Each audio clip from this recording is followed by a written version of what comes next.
Life After Prison. By Silence You. Kabanata 1941 hanggang 1950. Kinaumagahan, nang sumikat ang araw sa bintana at pumasok sa silid, napatingin si Severin sa magandang babaeng nakahiga sa tabi niya. Umayos siya ng upo at hinalikan si Gilda sa noo, sa katahimik na nagbihis. Pagkatapos niyang lumabas ng kwarto ni Gilda na presko ang pakiramdam, pumunta siya sa bakuran para magboxing bago muling pumunta sa training room. Matapos ang tagumpay sa paglilinang, pinlano ni Severin na pinuhin ang higit pang mga alchemical na table task para kay Diane at sa iba pa. Samantala, sa isang kakaibang courtyard na matatagpuan sa Sixth Mountain, si Emery ay nagpino ng mga alchemical na table task. Nagsimulang gumala ang isip niya nang maalala ang naranasan niya nitong nakaraang 2 araw. Dahil dito, hindi niya napansin na masyadong malakas ang apoy at nasunog ang mga alchemical pills. Nang makita ito ng magandang babae na nakasuot ng palasyo sa tabi niya, mahina niyang sabi. Emery, bakit ka mag-abala sa pagpino ng mga alchemical na table task kung ang iyong focus ay halatang wala dito? Ang magandang babae ay walang iba kundi ang peak master ng Sixth Mountain, si Daniela Fix. Siya rin pala ang master ni Emery. Hindi tulad ng mga pangunahing disipulo tulad ni Celeste na nanatili sa Sixth Mountain, si Daniela ay mayroon lamang isang disipulo, si Emery. Alam niyang laging mayabang ang kanyang alagad. Ang kanyang talento sa alchemy ay hindi mas mababa sa talento ni Celeste, at noon pa man ay gusto niyang makipagkumpetensya para sa isang pwesto sa pagiging isang pangunahing disipulo. Siya ay karaniwang pinupuri ng kanyang mga kapantay bilang henyong alchemist ng sekta. Sa katunayan, marami siyang mananamba na naglagay sa kanya sa isang pedestal, kaya hindi niya inaasahan na isang araw ay malalampasan siya ng isang tao sa landas ng alchemy. Bagamat si Daniela ang pinakamataas na master ng Sixth Mountain at ang kanyang cultivation level ay naglagay sa kanya sa level 8 Paragon, wala siyang masyadong alam tungkol sa nangyayari sa pagitan ng mga junior disciples. Gayunpaman, narinig niya na si Emery ay nahuhumaling sa top alchemist ranking. Tiningnan niya ng masama si Emery, na mas lalo pang nanlumod dahil sa suntok na natanggap niya sa kanyang pagpapahalaga sa sarili. Bumalik si Emery sa kasalukuyan, at agad na napagtanto na na-distract siya habang pinipino ang mga alchemical na table task, kaya mabilis siyang humingi ng tawad. Paumanhin, hindi ko sinasadyang sunugin ang mga alchemical na table task. Nang makita ang mapanglo na tingin ng kanyang alagad, napabuntong hininga si Daniela sa kaloob-looban, at pagkatapos ay pinagalitan. Tanga! Ang pagkatalo ng isang beses ay hindi nangangahulugan na katapusan na ng mundo. Maaari mong subukang muli. Dapat manatili ka na lang dito at kunin ang posisyon ko bilang peak master kung hindi mo man lang kayanin ang isang maliit na kabiguan na ganyan. Hindi niya maiwasang umiling sa pagkabigo. Alam ni Daniela na itinalaga ni Emery ang sarili sa Alchemy Tower mula nang malampasan siya ni Severin, dahil gusto niyang patunayan na makakarating din siya sa ika-6 na palapag. Gayunpaman, kung mas nababalisa si Emery, mas malamang na magkamali siya. Kulang na lang siya sa huling 10,000 alchemical na mga recipe ng table task na kailangan para makapasa sa ika-5 palapag ng pagtatasa, ngunit dahil sa kanyang pagkainip, walang paglaki sa loob ng 8 araw na sunod-sunod. Nahirapan siyang tanggapin ang agwat sa pagitan nila ni Severin. Pagkatapos ng lahat, siya ay palaging nakataas sa pedestal, kaya ang pagkahulog na ito mula sa biyaya ay isang bagay na napakahirap niyang lunukan. Ang masaklap pa, may tsismis sa sekta na si Emery ay walang iba kundi isang hack. Hindi matanggap ang kabiguan, si Emery ay nag-ambala sa buong araw sa nakalipas na 2 araw at naging medyo haggard. Nang makita ni Emery ang pagkabigo sa mukha ni Daniela, determinadong sinabi ni Emery. Kakalabanin ko siyang muli. Huminga ng malalim si Emery. Nag-ipon siya ng lakas ng loob na patunayan ang sarili. Ang pagkabigo ay hindi isang bagay na dapat katakutan. Ang dapat talaga niyang katakutan ay ang pagkawala ng kanyang fighting spirit. Nang makitang nakapagdesisyon na si Emery, tahimik siyang tinitigan ni Daniela. Nang makita ang determinadong tingin sa kanyang mga mata, itinaas niya ang kanyang kamay at kumaway, at isang maliit na jade plaque ang lumitaw sa kanyang kamay. Inihagis ni Daniela kay Emery ang maliit na plaka at mahinahong sinabi. Natutuwa akong marinig iyon. Ang jade plaque na ito ay naglalaman ng karanasan ko sa Alchemy Tower noong nakaraan. Mayroon ding ilang mga tala sa pagpino ng 6th grade alchemical pills doon. Makukuha mo ito.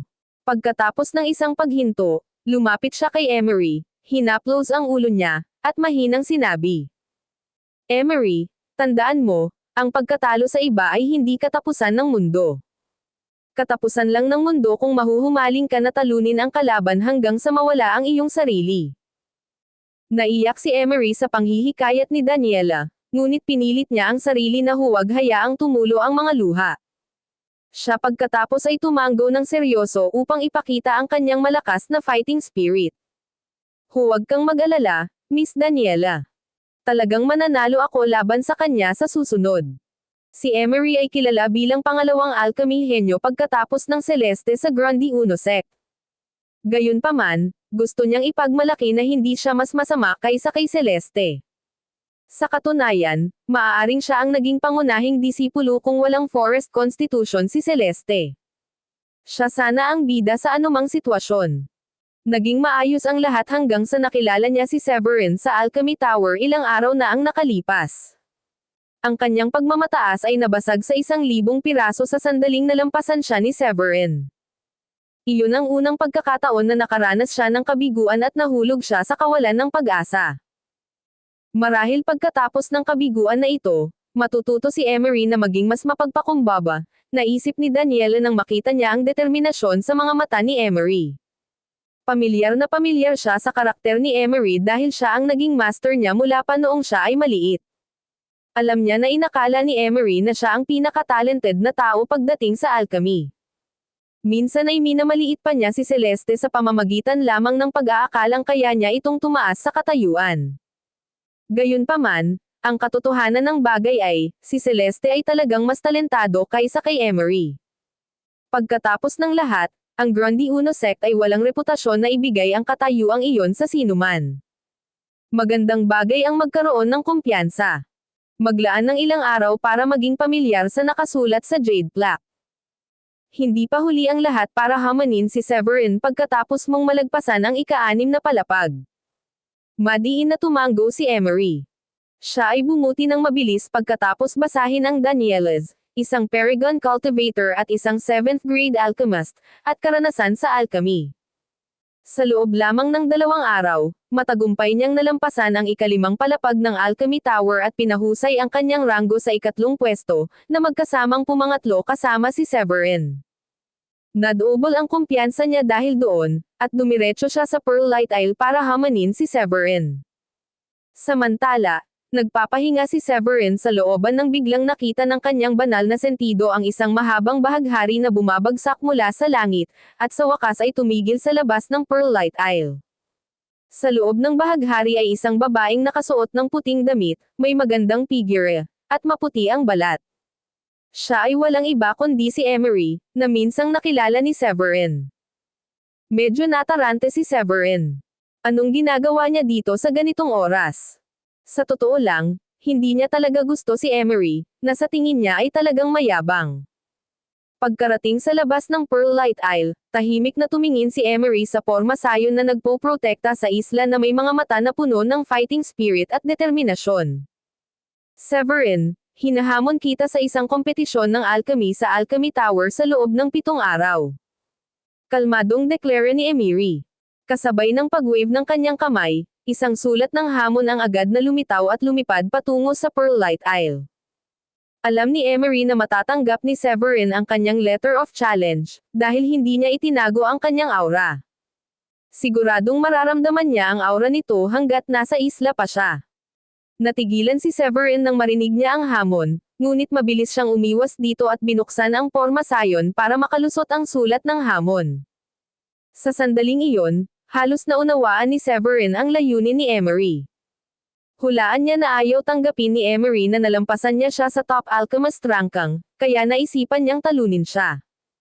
Matapos masulyapan ang liham ng hamon, tinanggihan ni Severin ang hamon nang hindi man lang nag-iisip tungkol dito. Paumanhin, ngunit malapit na akong mag-retreat. Bakit ikaw? Galit na galit si Emery. Ang lakas ng loob niyang tanggihan ang hamon ko. Ang lakas ng loob niyang kutsain ako. Hindi pa nakaramdam ng ganoong galit si Emery sa pagiging mababa ang tingin niya noon. Kung tutuusin, kilala siya bilang alchemy genius ng Sixth Mountain mula nang sumali siya sa Grundy Uno sect. Ang tanging alam niya ay ang pagsamba at pagpupuri. Maging si Celeste, isa sa 5 pangunahing disipulo, ay walang kwentang tao sa kanyang paningin dahil ang tanging dahilan kung bakit siya nakaakyat sa katayuang iyon ay dahil taglay niya ang Forest Constitution, at hindi dahil sa kanyang talento sa alchemy. Alam ni Emery na magiging core disciple din siya kung mayroon siyang Forest Constitution. Bilang karagdagan, siya ay itinuturing na isang diyosa ng hindi mabilang na mga kapwa mag-aaral dahil sa kanyang nakamamanghang kagandahan. Hindi pa banggitin, nasiyahan siya sa pangangalaga at proteksyon ni Daniela. Lahat ng iyon ay unti-unting naging mayayabang sa bawat araw na lumilipas. Gusto niyang makahabol mula noong nalampasan siya ni Severin sa top alchemist ranking, ngunit ang ika-5 palapag ay napakahirap ipasa. Ang kanyang pagkainip ay nagpulala lamang sa lahat, na nagresulta sa kanyang paulit-ulit na pagbagsak pagkatapos ng hindi mabilang na mga pagsubok. Hindi pa siya nakatagpo ng mga pag-urong.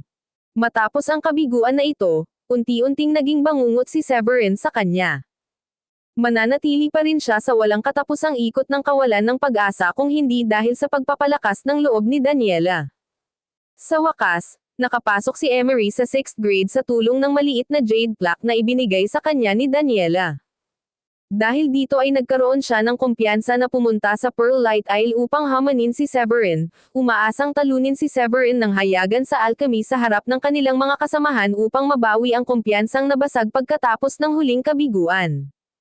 Gayunpaman, hindi niya inaasahan na tatanggihan ni Severin ang kanyang hamon. Kung tutuusin, isa rin siya sa mga alchemy henyo ng Sixth Mountain. Hindi pa banggitin na kilalang-kilala siya sa sekta.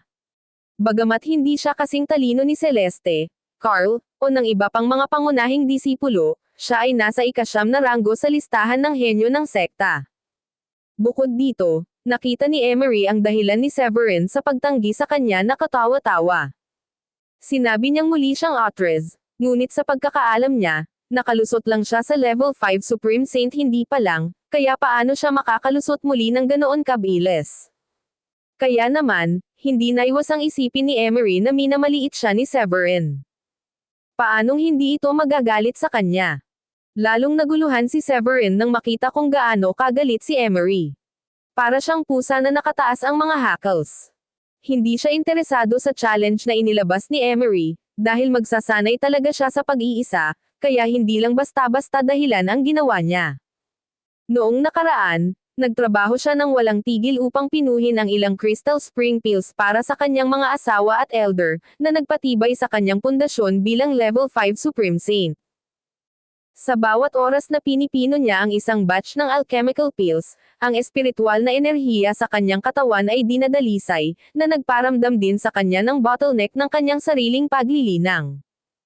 Iyon ang dahilan kung bakit siya ay sabik na magsanay sa pag-iisa. Nang makitang naging kasing itim ng kulog ang mukha ni Emery, muling nagsalita si Severin. Kung wala nang iba, pupunta ako sa aking pagsasanay ngayon. Biglang umalbo na naman sa galit ang puso ni Emery, naisip niya na baka minamalas siya ni Severin dahil natalo siya minsan. Huminga siya ng malalim para pigilan ang galit bago mahinahong sinabi kay Severin. Handa akong maglagay ng 6th grade alchemical pill recipe at 2 pristine spirit pills bilang taya. Ang pristine spirit pill ay isang 6th grade high rank alchemical pill. Iilan lang ang pristine spirit pills na umiral dahil napakahirap hanapin ang 1,000 taong gulang na damong kailangan para lumikha ng tabletang ito. Ang pill ay angkop para sa sinumang Supreme Saint, at lalo na sa mga nasa antas siyam, upang mapabilis ang kanilang tagumpay. Ang epektong ibinigay ay mas mahusay kaysa sa Crystal Spring Pill, na ginagawa itong napakapopular sa mga sekta. Dahil si Severin ay isa ng level 5 Supreme Saint, ang Crystal Spring Pill, isang 6th grade medium rank pill, ay unti-unting nagiging hindi epektibo para sa kanya. Kaya naman, sabik siyang kumuha ng ilang 6th grade high rank na alchemical na table task. Agad na napahinto si Severin sa kanyang paglalakad nang mabalitaan niyang may mga benepisyong makukuha sa pagsang-ayon sa hamon ni Emery. Mas magiging kumpiyansa siya sa paglusot sa level 6 Supreme Saint kung magkakaroon siya ng tulong ng isang pristine spirit peel. Sa pag-iisip na iyon, lumipad siya sa langit at humarap kay Emery. Seryoso ka ba noong sinabi mong handa kang ilagay ang alchemical recipe at mga table task bilang isang taya? Tanong ni Severin na nanlilisik ang mga mata. Walang kahihiyang haltak. Hindi man lang niya ako binigyan ng oras nang ibigay ko sa kanya ang liham ng hamon, pero nagbago ang isip niya sa sandaling sinabi kong handa akong tumaya. Naisip ni Emery na nagngangalit ang mga ngipin. Muling nagdilim ang mukha niya nang hindi niya maiwasang maramdaman na sinasadya siya ni Severin. Dala ng galit, malamig niyang sabi. Hindi lamang ang pristine spirit peel at ang 6th grade high rank alchemical peel recipe, ngunit hanggat matatalo mo ako ay magiging lingkod mo at gagawin ko ang iyong utos ng walang anumang reklamo. Pagkatapos ng isang paghinto, idinagdag niya. Pero kung matalo ka, bababa ka sa posisyon mo bilang core disciple. Maglakas loob ka bang tanggapin ang hamon? Nang matapos magsalita si Emery ay tinignan niya ng mariin si Severin na may fighting spirit sa mga mata. Medyo natigilan si Severin nang marinig iyon. Wow! Lalabas talaga siya ha. May balak siyang tumanggi, ngunit wala siyang ibang nagawa kundi ang lunukan ang kanyang mga salita nang makita niya ang galit at matigas na tingin sa mukha ni Emery. Dapat talaga na galit siya sa akin dahil nalampasan siya sa top alchemist rank para pumunta dito para ihagis sa akin ang isang hamon. Naisip ni Severin. Noong una ay nagplano siyang magsanay sa pag-iisa, ngunit ang pagdating ni Emery ay nakagambala sa kanyang plano. Nagkibit-balikat siya nang makitang determinado si Emery. Alam niyang kung tatanggihan niya ito muli, sa halip na panghinaan ng loob, araw-araw itong darating para magbigay ng hamon sa kanya. Ang pag-iisip ay nagpasakit sa kanyang ulo. Pagkatapos ng ilang maingat na pagsasaalang-alang, naisip niyang mas mabuting sumang-ayon, kaya't sumagot siya. Mabuti, tinatanggap ko ang iyong hamon. Iminumungkahi kong ihanda mo ang iyong sarili bilang aking lingkod. Pagkasabi noon ay tumalikod si Severin at bumalik sa kanyang tirahan. Ang kaligayahan ni Emery sa pagtanggap ni Severin sa kanyang hamon ay natabunan ng kanyang pamamaalam. Ang kanyang mukha ay naging isa pang lilim na mas madilim, at may nag-aalab na galit sa kanyang mga mata. Malamig siyang nguya at pagkatapos ay bumaril sa langit sa isang sinag ng maliwanag na liwanag. Hindi nagtagal ay parang apoy na kumalot sa Grundy Uno sect ang balita ng hamon ni Emery kay Severin. Ang ibang mga alagad ay hindi maiwasang mamangha. Breaking news. Makikipag head-to-head si Emery kay Severin sa 6th Mountain Plaza sa loob ng 7 araw.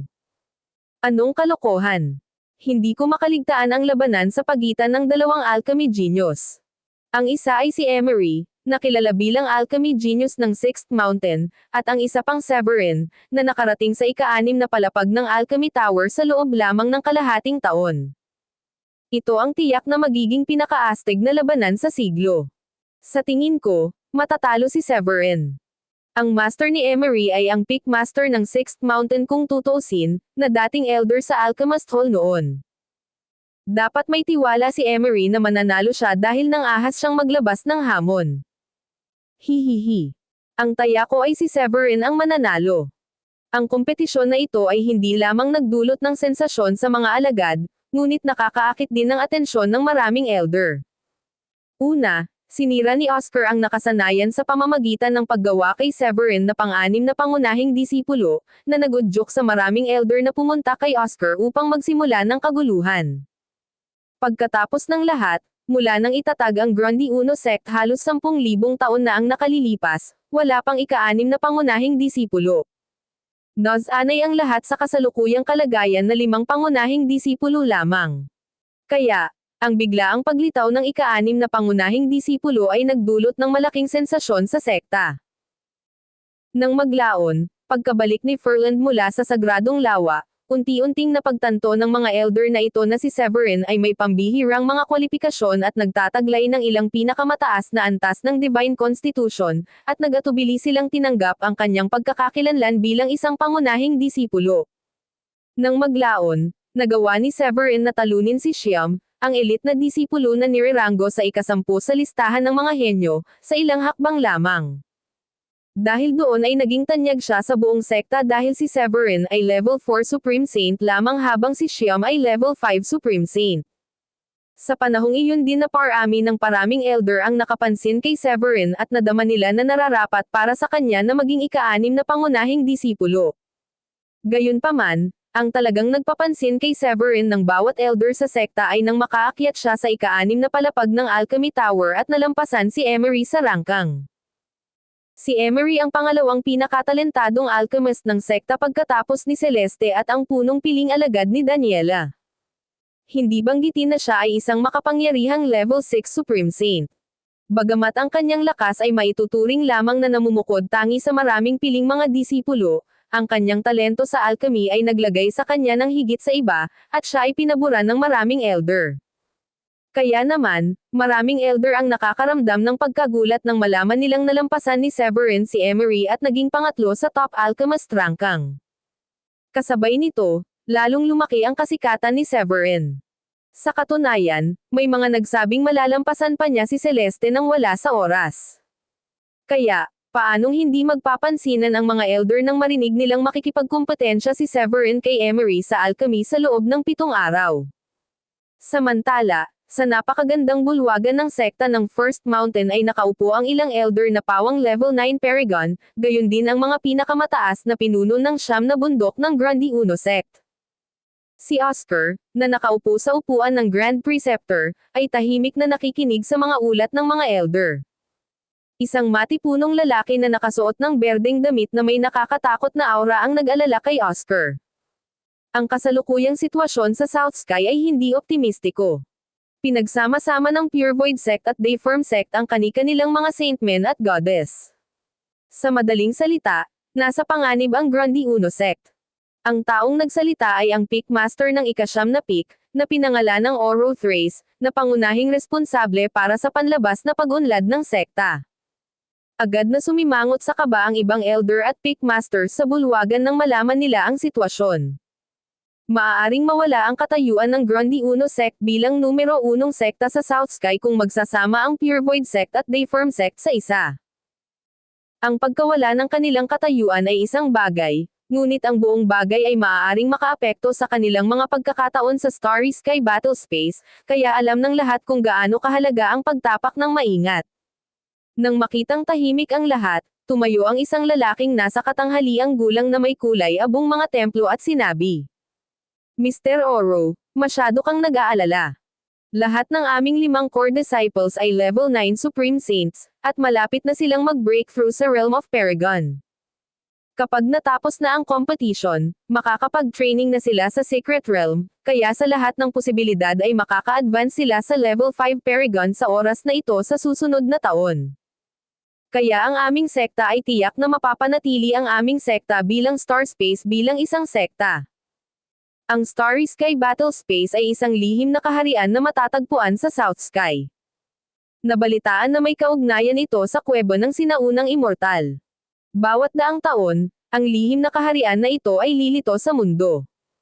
Napasimangot si Oro matapos humarap sa oposisyon at pinandilatan ang lalaki. Madali para sa iyo na sabihin, Shannon. Ngunit mayroon bang sino man mula sa 7th Mountain ang makakalaban sa akin sa Starry Sky Battle Space? Napangisi ang lalaking tinawag na Shannon sa sinabing iyon at tumugon. Ang 7th Mountain ay walang kagilahil-alas. Kasunod ng isang paghinto para sa dramatikong epekto, idinagdag niya na may ngiti. Ngunit narinig ko ang tungkol kay Severin, ang pangunahing disipulo mula sa Pearlite Isle. Nakilala siya sa sekta, at ang balita ng kanyang paparating na paligsahan laban kay Emery ay umiikot sa buong sekta. Magkakaroon siya ng pagkakataong sumikat sa Starry Sky Battle Space sa susunod na taon kung ang kanyang mga talento ay maaalagaan ng mabuti. Sabi ng isa sa iba pang mga elder pagkatapos marinig ang mga salita ni Shannon. Kilalang kilala na ng mga Peak Master si Severin, lalo na tuwing siya ay pinag-uusapan ng Grandi Uno Sect. Nang marinig ang balita, napangiti si Oscar at tila natuwa sa kanyang sarili sa pagkakahukay ng hiyas na tulad ni Severin. Talaga. Si Severin ay mayroong chaotic constitution, at ang mga kakayahan niya ay nahihigitan ng kaunti kay Carl. Kapag opisyal nang nagbukas ang Starry Sky Battle Space, may pagkakataon na magtagumpay siya sa Level 5 Paragon. Ang mga Elder at Peak Masters ay sumang-ayon sa pag-endorso ng Oscar at walang komentong ibibigay. Gayunpaman, ang ilang Peak Masters ay nagpahayag ng kanilang pagnanais na dumalo sa patimpalak ng personal at saksihan ang talento ni Severin. Samantala, katatapos lang ni Celeste sa kanyang pag-iisa sa Sixth Mountain. Bahagyang nagulat siya nang marinig na kalabanan nito ni Severin kay Emery sa alchemy. Kamakailan ay nalampasan ni Severin si Emery sa ranggo ng Alchemy Tower at nakakuha ng ikatlong pwesto. Sa paniniwalang ito lamang ang simula ng hindi maiiwasang pagbangon ni Severin, nagpadala siya ng isang tao sa Pearl Light Isle upang maghatid ng Regalong pagbati kay Severin. Gayunpaman, hindi niya inasahan na ang dalawa sa kanila ay sasabak sa isang paligsahan sa alchemy sa lalong madaling panahon. Kilalang-kilala ni Celeste si Emery dahil pareho silang kababalaghan ng Sixth Mountain. Kinilala niya ang hindi maikakailang talento ni Emery sa alchemy. Kung hindi isinilang si Celeste na may forest constitution na pinangarap ng bawat alchemist na magkaroon, ang agwat sa pagitan ng kanyang kakayahan at ni Emery ay maaaring hindi kasing linaw ng tila. Inintriga siya ni Severin, lalo na't nakagawa siya ng ganoong pangalan sa loob lamang ng mahigit isang taon matapos niyang makapasok sa sekta. Napangiti siya sa sarili at sinabing, "Kawili-wili. Ipinagmamalaki ni Emery ang kanyang mga talento, ngunit nagawa mo siyang talunin ng ganoon kadali. Sasamantalahin ko ang pagkakataong ito upang makita kung gaano kakagaling sa alchemy." Sa Fifth Mountain, naghanda si Raymond na pumasok sa pag-iisa sa isang bulwagan na napapaligiran ng isang pormasayon na nangangalap ng enerhiya. Nang malaman niya na makikipagkumpetensya si Severin kay Emery sa alchemy, naramdaman niyang lalong naging masigla ang sekta. Humanga sa talento ni Severin, nagpa siya si Raymond na kaibiganin si Severin matapos na malampasan ng huli si Emery sa mga ranggo ng Alchemy Tower. Si Severin ay nagtataglay ng isang banal na konstitusyon at napakahusay din sa alchemy. Nagpa siya si Raymond na makita mismo ang kahangahangang kakayahan ni Severin sa araw ng paligsahan. Napagpasyahan niyang bisitahin ng personal ang Pearl Light Isle kung nanalo si Severin. Si Severin ay walang kamalayan sa katotohanan na ang kanyang pagtanggap na makipagkumpetensya kay Emery ay kumalat na parang apoy sa loob ng Grundy Uno sect. Hindi pagmamalabos na sabihin na ang balita ay ibinagsak sa lahat na parang bomba. Matapos tanggapin ang hamon ni Emery, diretso siyang bumalik sa Pearl Light Isle at pumasok sa looban. Hindi itinago ni Severin ang kanyang espiritual na enerhiya nang ibigay ni Emery ang hamon, at ang kanyang boses ay umabot sa lahat sa Pearl Light Isle. Pagpasok sa looban, agad na pinalibutan ni Woolrich at ng iba pa si Severin. Tumingin si Woolrich kay Severin na may matandang mukha at same time na sinabi, "Hindi ka dapat pumayag, Severin. Sa pagkakaalam ko, si Emery ay ang direktang alagad ng Sixth Mountain Peak Master, si Daniel Wyan, at siya ay isang napakatalino na alchemist. Hindi namin pinagdududahan ang iyong talento, at sa tingin namin ay mas malakas ka kaysa sa kanya. Gayunpaman, ang iyong reputasyon ay lumago rin ng husto sa loob ng 6 na buwan simula nang sumali ka sa ating sekta. Kung matatalo mo si Emery, maaaring ituring ka ng iba pang mga pangunahing disipulo bilang isang tinak sa kanilang tagiliran." Ang kanyang tono ay tila nagpapahiwatig ng kanyang matinding hindi pagsang-ayon sa desisyon ni Severin. Napaluha tuloy si Felipe. "Oo, Severin. Napakahalaga para sa iyo na mapanatili ang mababang profile ngayon." Pagkatapos ay hinaplos niya ang kanyang balbas at mahinahong nag-analisa. Nalampasan mo na si Emery sa rangkang, at ang desisyon niyang hamanin ka ay malamang na resulta ng papel ng kanyang master sa pagpapalakas ng kanyang moral. Pumayag ka ng nagmamadali, okay lang kung mananalo ka. Pero kapag natalo ka, maaari mong malagay sa alanganin ang posisyon mo bilang core disciple. Mahigit kalahating taon na silang nasa Grundy Uno sect at unti-unting nakikilala ang mga henyo ng sekta at mga piling alagad sa bawat isa sa 9 na bundok. Bagamat si Emery ay maaaring hindi kasing sikat ng 5 core disciples, ang kanyang master ay isang level 9 paragon pa rin at isang 7th grade alchemist. Si Daniel Wyan, ang peak master ng Sixth Mountain at ang elder ng Alchemy Chamber, ay halos tiyak na isang stellar alchemist. Kung nakatanggap si Emery ng espesyal na pagtrato, haharapin ni Severin ang maraming hamon upang manalo sa kabila ng pagiging isang 6th grade alchemist. Higit pa rito, ang dynamism ng 5 pangunahing disipulo ng Grundy Uno sect ay naging tradisyon sa sekta, at madaling hamanin ng mga piling disipulo ang mga pangunahing disipulo. Ang isang tagumpay ay mangangahulugan ng pagkuha sa posisyon ng pangunahing disipulo. Naniniwala si Woolrich at ang mga elder na hindi dapat ilagay ni Severin sa panganib ang kanyang posisyon sa pamamagitan ng pagsang-ayon sa hamon ni Emery. Matapos magbigay ng opinyon si Felipe sa bagay na iyon, ang mga asawa ni Severin, lalo na si Gilda, ay kinabahan. Tumingin siya kay Severin na may pag-aalalang ekspresyon at sinabi, "Magagawa mo pa bang tanggihan ang hamon?" Ngumiti si Severin at kinawian ang kanilang mga alalahanin upang patatagin sila. Matapos silang pakalmayan, sinabi niya sa kanila, "Si Emery ay isa sa mahuhusay na alchemist, at ang iyong mga alalahanin ay may bisa. Marahil ay mapagan ko ang iyong mga alalahanin sa pamamagitan ng pagpapaalala sa rate ng tagumpay sa pagpino sa Crystal Spring Peel. Sa tansya ko, nakakapagpino lang si Emery ng isang 6th grade low-rank peel sa pinakamainam." Dinala ni Severin ang kanyang mga asawa sa upuan at nagpatuloy sa pagpapaliwanag. Kahit na ang kanyang master ay makapagbigay sa kanya ng ilang espesyal na patnubay, hindi niya ako malalampasan sa ganoong kaikling panahon. Ang pinakamahusay na magagawa niya ay ang isang draw. Nakita ni Woolrich at ng iba pa ang katwiran ni Severin at tumango. Kahit na hindi sila pamilyar sa alchemy, alam nila na ang swerte ay may malaking bahagi sa bawat maliit na pag-unlad na ginawa ng isang alchemist. Si Severin, halimbawa, ay dumating sa Nonto City ng Blue Realm bilang isang 5th grade high-rank alchemist. Sa kalaunan, natuklasan niya ang isang recipe ng alchemy na 6th grade. Sa kabila ng pag-aaksaya ng napakaraming oras at materyales sa kanyang maraming nabigong pagtatangka, hindi pa rin siya nakagawa ng anumang pag-unlad. Ang isang pambihirang tagumpay para sa isang alchemist ay hindi madaling gawa, at ibang-iba sa mga yugto sa loob ng isang antas para sa pagkamit, dahil ang isang kasaganaan ng mga materyales ay kailangan para sa pagsasanay. Nang umakyat si Severin sa Alchemy Tower ay nakalaya siya sa suliraning iyon at umabot sa 6th grade, dahil ang simulation na sumubok sa kanyang mga kakayahan upang pinuhin ang mga table tasks ay nagbigay daan sa kanya na makaipon ng karanasan sa mga 6th grade na table tasks. Iyon ang dahilan kung bakit siya ay matagumpay na naging isang 6th grade alchemist. Tila nagkaroon ng epekto ang pagtitiwala ni Severin nang magsimulang mawala ang pag-aalala sa mukha ng lahat. Gayunpaman, nanatiling matatag si Felipe sa kanyang opinyon na dapat ay pinigilan ni Severin ang pagtanggap sa hamon at dapat ay nagpapanatili ng mababang profile sa halip. "Hindi ka dapat maging pabaya, Severin." Nagbabala siya.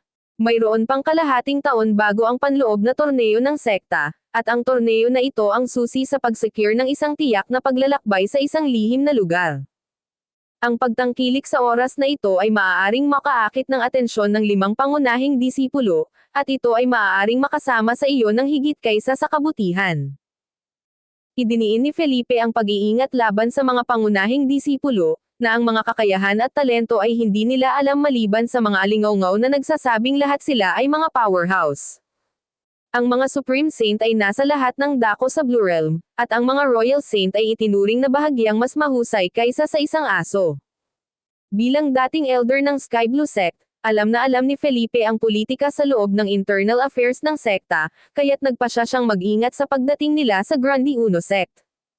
Walang magawa si Severin at sinabing, "Natatakot ako na nakuha ko na ang kanilang atensyon noong sumali ako sa Grundy Uno Sect at naging ika-6 na pangunahing disipulo. At saka, kung manalo ako, makukuha ko ang 6th grade high-rank peel na recipe at 2 pristine spirit pills. Kung matalo ako, ito ay magiging pinakamarami. Sa alinmang paraan, hindi ko makukuha ang maikling dulo ng stick." Higit pa rito, may isa pang dahilan na hindi binanggit ni Severin sa kanila. Kahit natalunin siya ni Emery at tunguhin ang kanyang posisyon bilang isang pangunahing disipulo, magkakaroon ng napakataas na pagkakataon na hindi pumayag si Oscar. Ang isang namumukod tanging talentadong 6th grade alchemist na may chaotic constitution ay mas malakas kaysa kay Emery. Pinigilan ni Felipe na gumawa ng anumang karagdagang pagtutol at tinanggap ang mga argumento ni Severin nang makita niya ang pagtitiwala ng huli.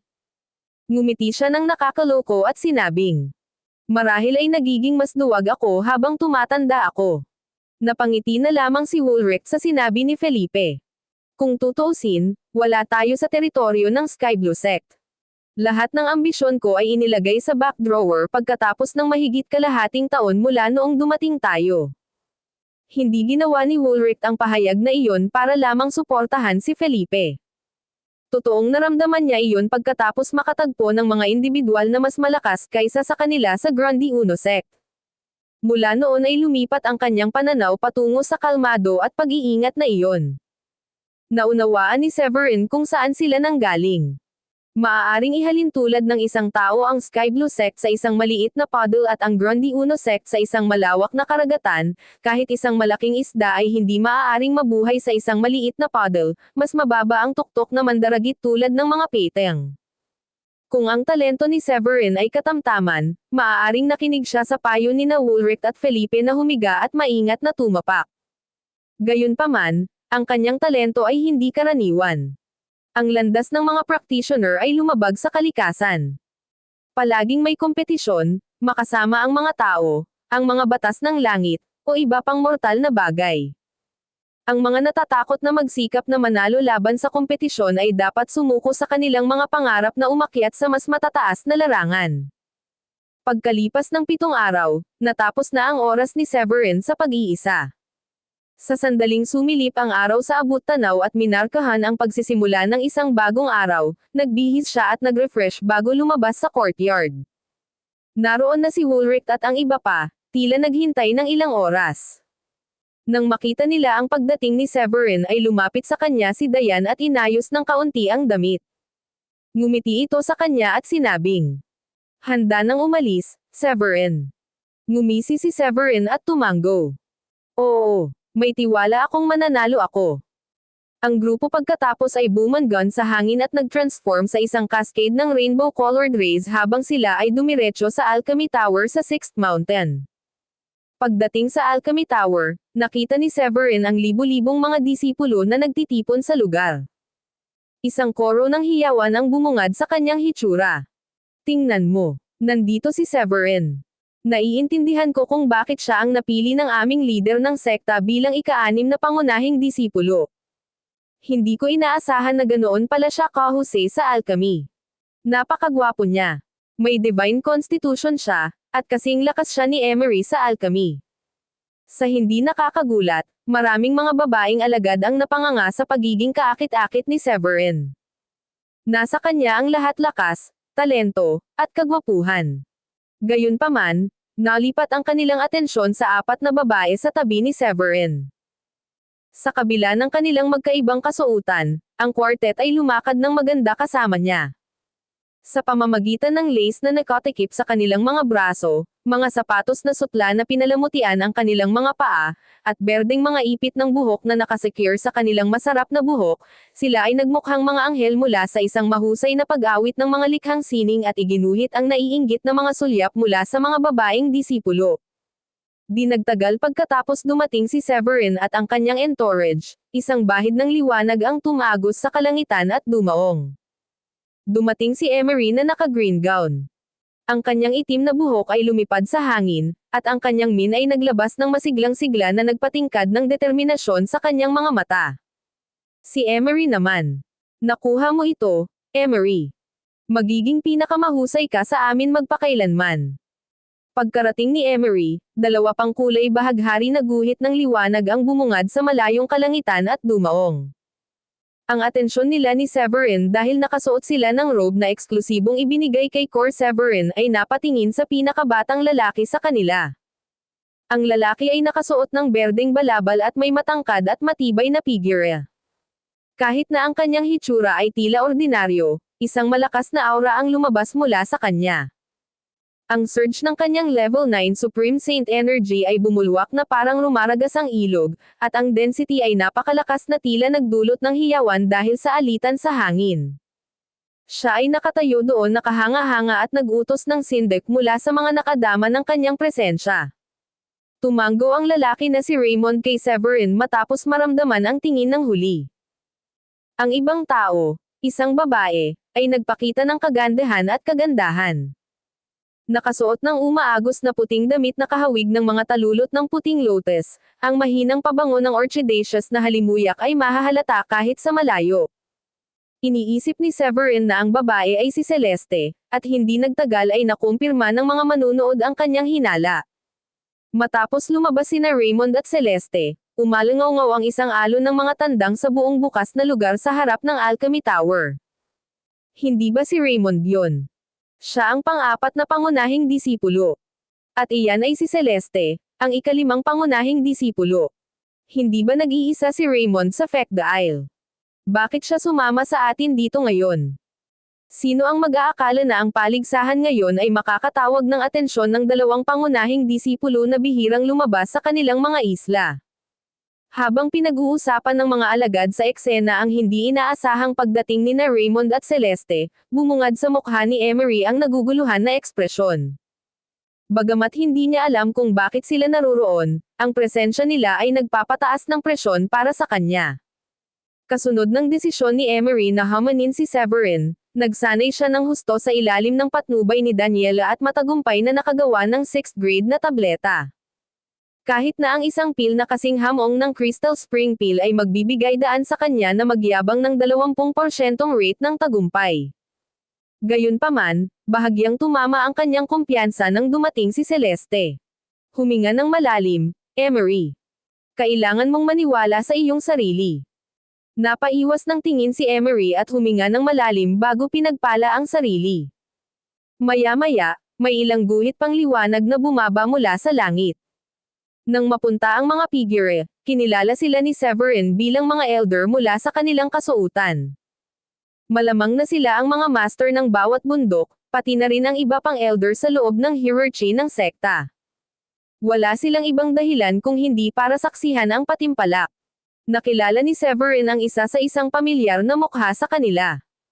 Naroon din si Ferland, at tumanggo siya ng marahan kay Severin bago iminuwestra ang matikas na babae sa tabi niya. Tumingin siya kay Severin at sinabing, "Narito si Daniela, master ng 6th Mountain. Inimbitahan ko siya ngayon dito para saksihan ang inyong tunggalian."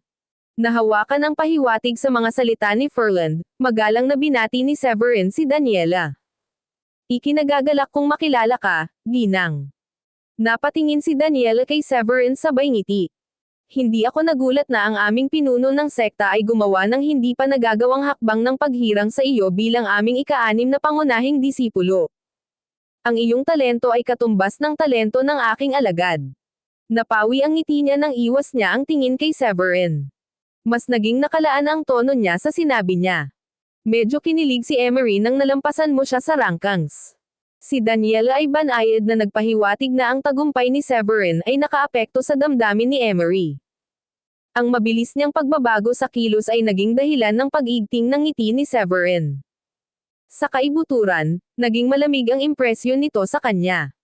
Matapos tingnan ang kumpiyansa ni Emery at pagkatapos ay ang walang emosyong ekspresyon ni Severin, tumayo siya at nagpahayag. Dahil ang magkabilang panig ay sumang-ayon sa paligsahan na ito, pagkatapos ay hayaan silang magkaroon nito.